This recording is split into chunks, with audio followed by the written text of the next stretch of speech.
Hello everybody, welcome to my YouTube channel. Today I hope you had a nice day. Okay, I hope you had a wonderful day. Welcome. If you are an existing subscriber, please welcome.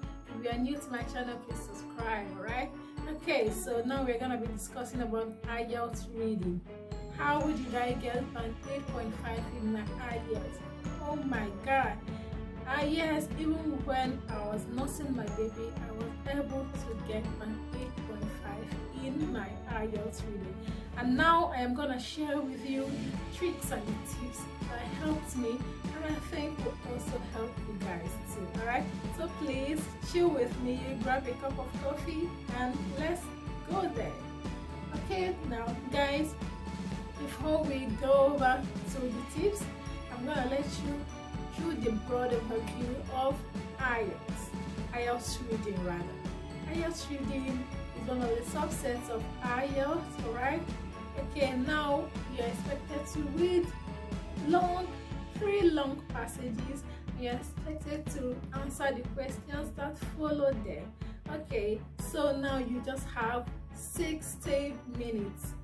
That's very short time. It's a very short time.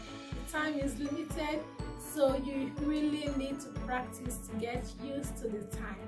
Okay, you just have 60 minutes to tackle 40 questions. Okay, now if you want to achieve a band 7, you just have to answer 30 questions correctly for academic or IELTS writers. If you want for general, you answer 34 questions correctly before you can get a 7. Academic IELTS reading can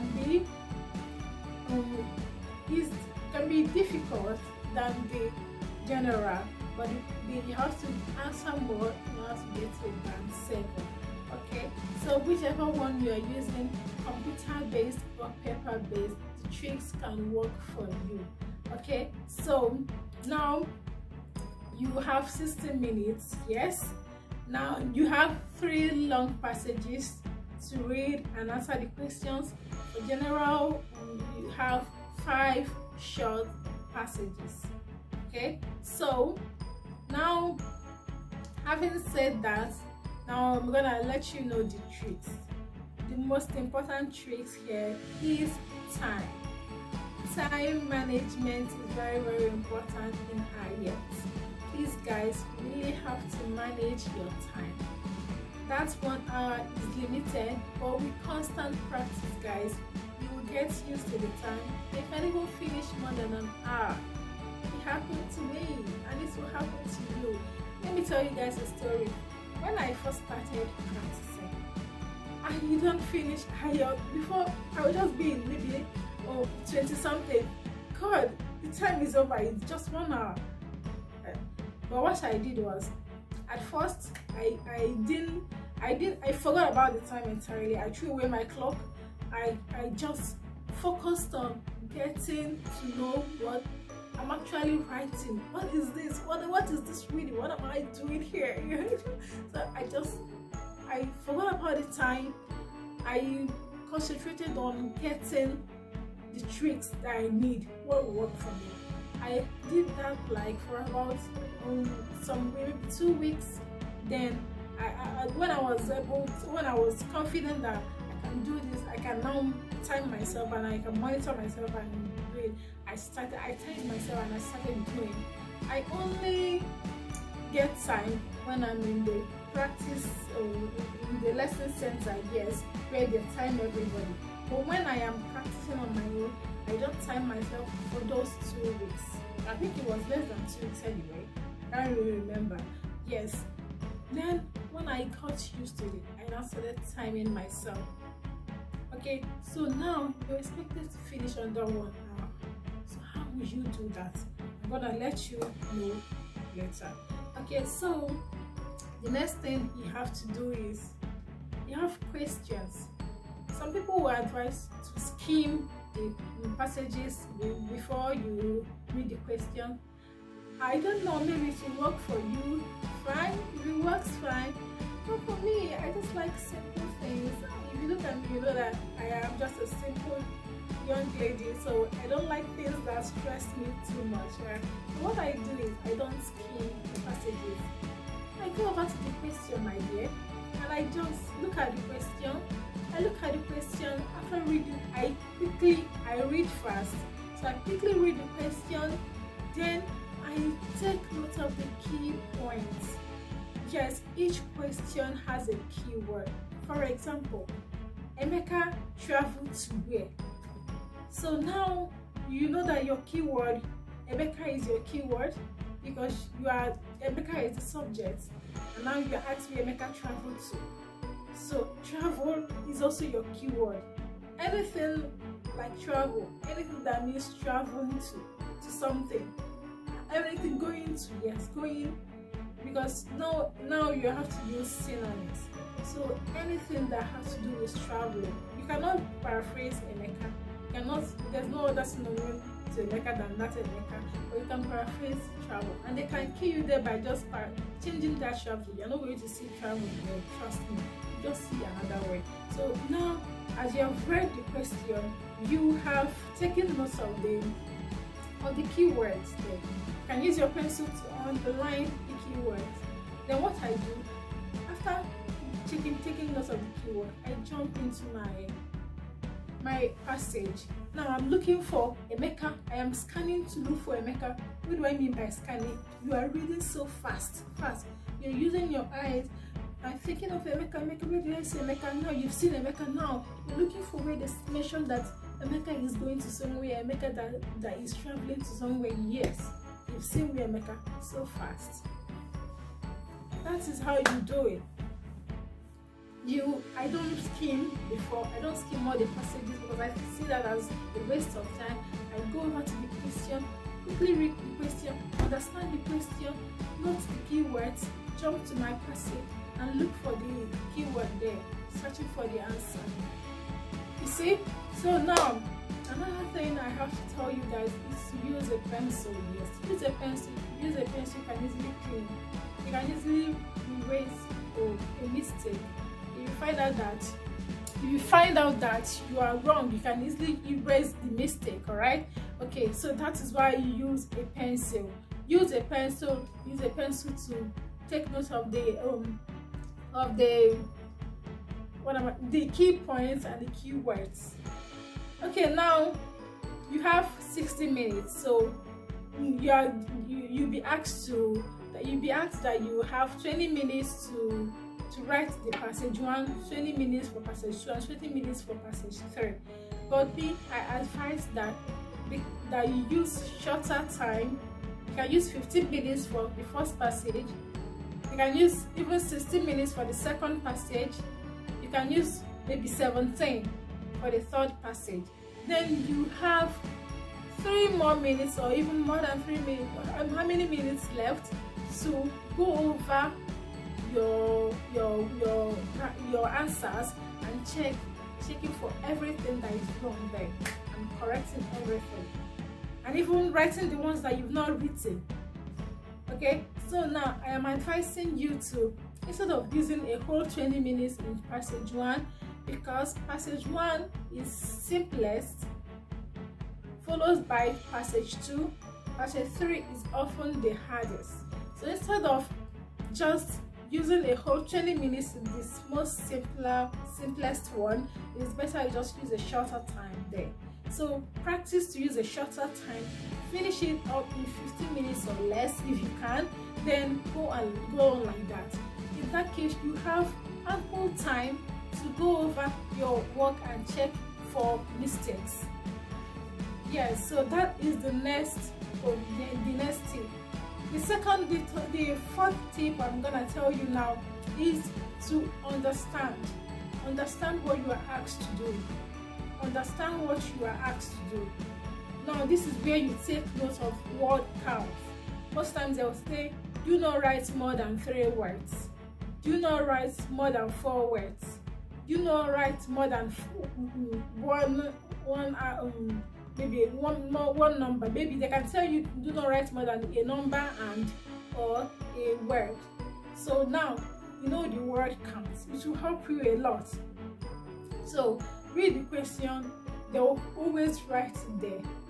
You don't write more than this.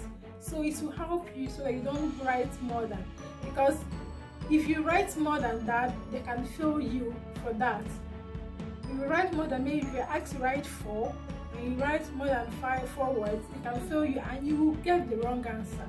So the word count will help you to know the number of words you should write, and it will help you to stick to the right answer.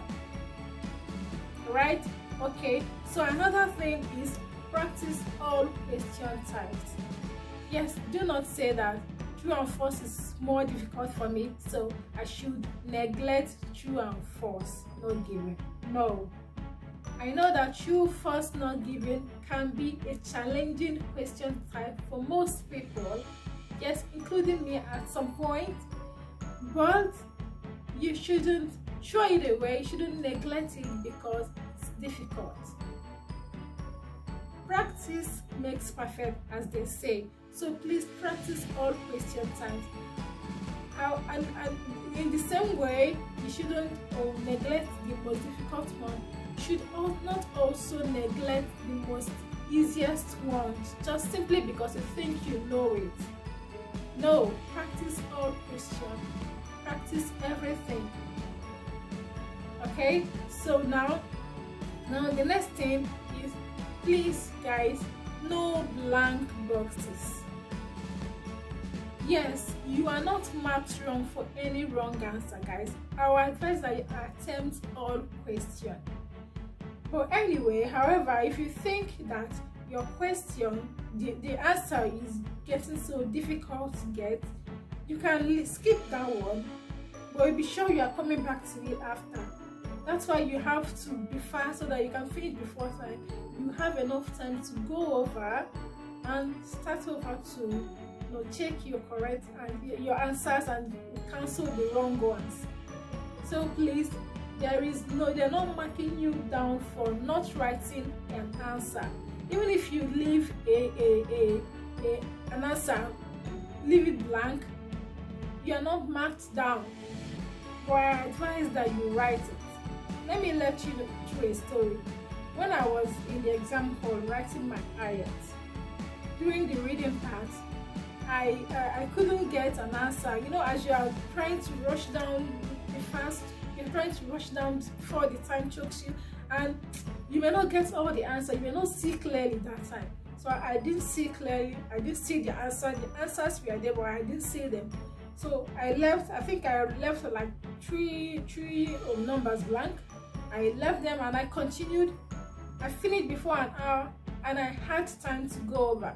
It was when I was looking for the answers again, I was able to spot where the answers were and I wrote them down. So guys, please, I beg you, I can kneel down and beg you, please don't leave any answer, any number blank. Make sure you attempt all questions. You are not marked down for anything. Alright, so now I'm going to tell you that you should check your spelling. That is another thing. Spelling is crucial. Spelling is crucial. Very, very important, guys. Check your spelling. If the answer is a book and you ended up writing books, guy, you have failed. If the answer is pen and you ended up writing pens, you have equally failed. Please, guys, check spelling. Spelling can fail and it can pass you. So please be sure that you check. That is why it is very important to have enough time to cross-check. As you are cross-checking, you look at the question. If you have time, you go through the passage to read it again to make sure that you actually got the correct answer.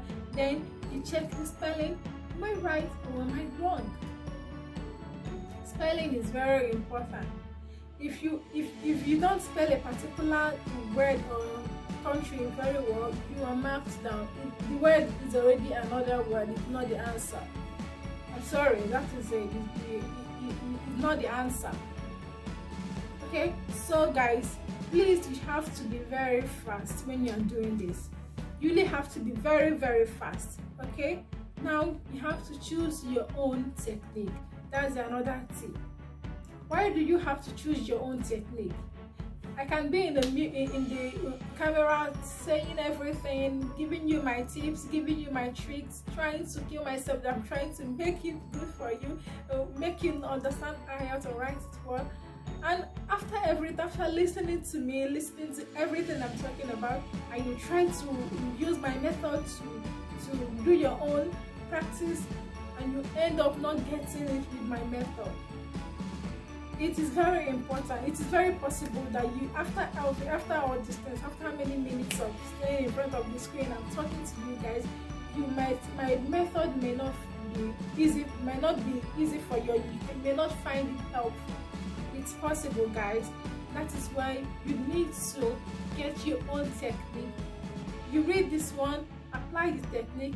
You listen to this person, apply the technique, whichever one works for you. So IELTS, like I always tell people, is individualized.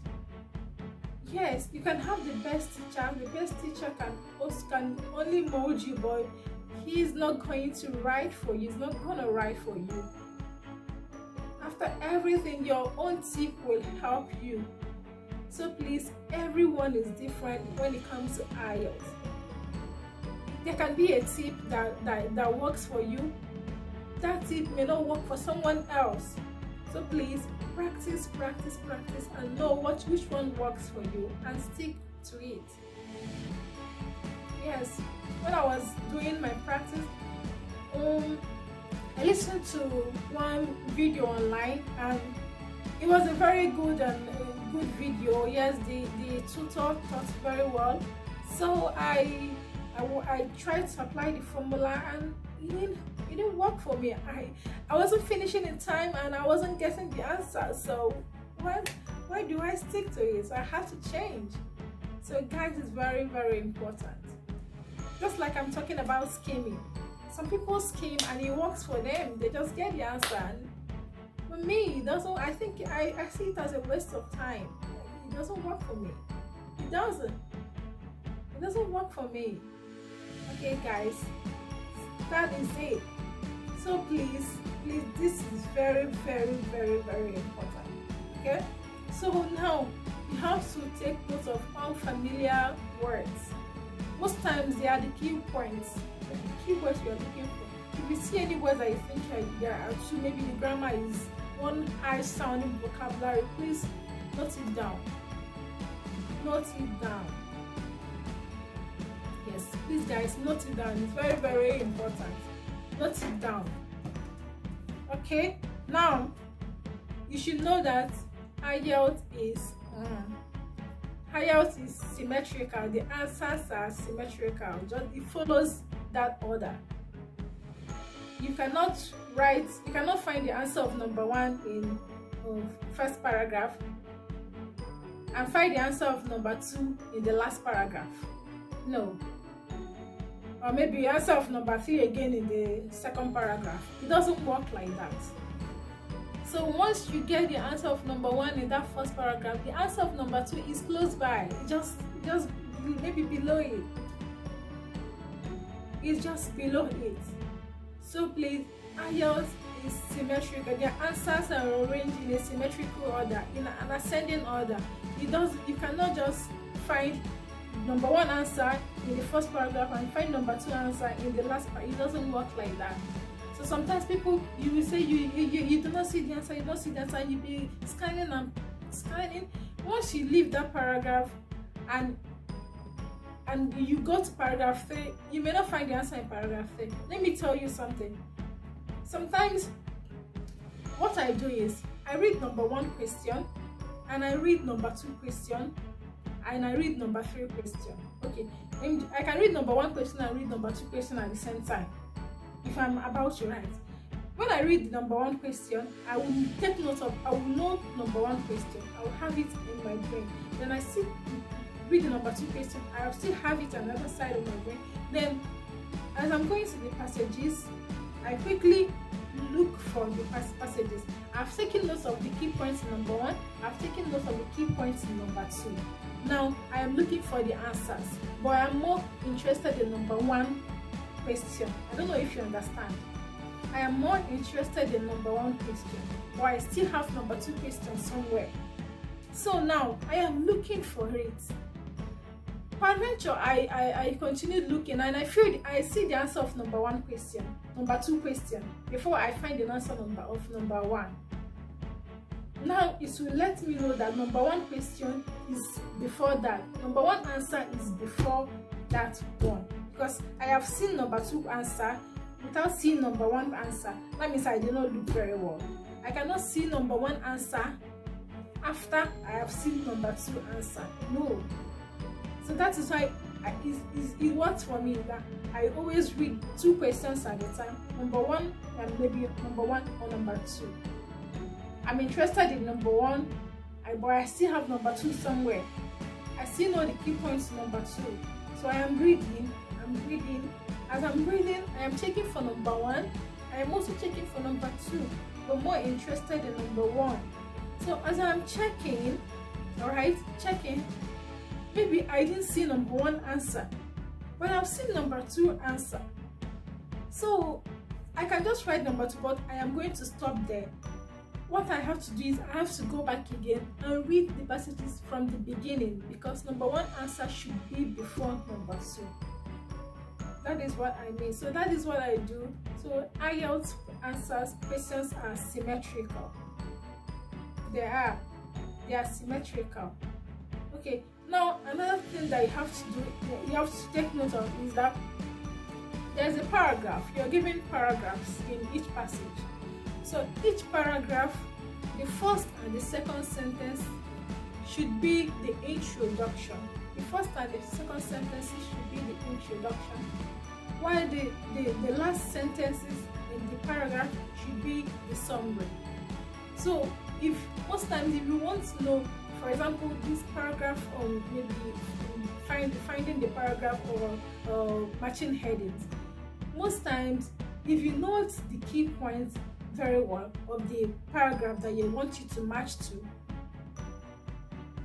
you can find the answers by just reading the first sentence and the second sentence of every paragraph, because that's the introduction. It will just give you a broad overview of what the whole paragraph is talking about.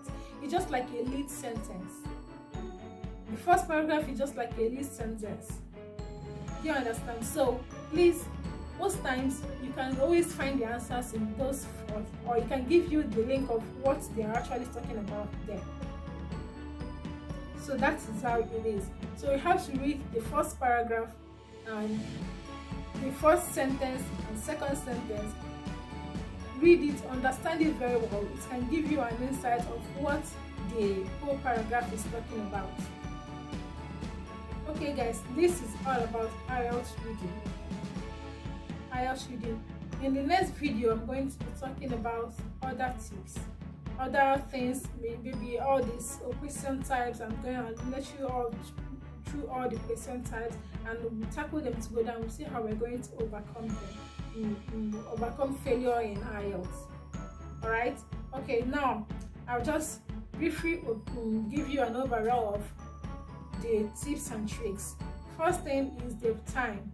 Time management is very, very important. Manage your time. Know that you just have one hour to write the whole, finish the whole reading. Please do not joke away. Okay, the next one, you should know that IELTS answers are symmetrical. Please know that order. Number 1 cannot come before number 2. No, you cannot find in the first answer in the last paragraph. No, it's not possible. Number 1 answer should be from the beginning. It works like that. Then you should also know that spelling is very, very important. You should also know that he also talks about that synonyms. You should know your synonyms when you are doing your IELTS. Synonyms are very important. Synonyms are very important. Okay, so guys, you should also know that you should not leave any answer blank, and so many other things that we've talked about today. Please, I hope you enjoyed this video. Please like my video, please subscribe to my channel, subscribe to my channel. It really motivates me to do more interesting videos and helpful videos. Alright, please, I congratulate you for in advance for a past IELTS. Alright, I wish you all good luck in your IELTS endeavors. Thank you guys.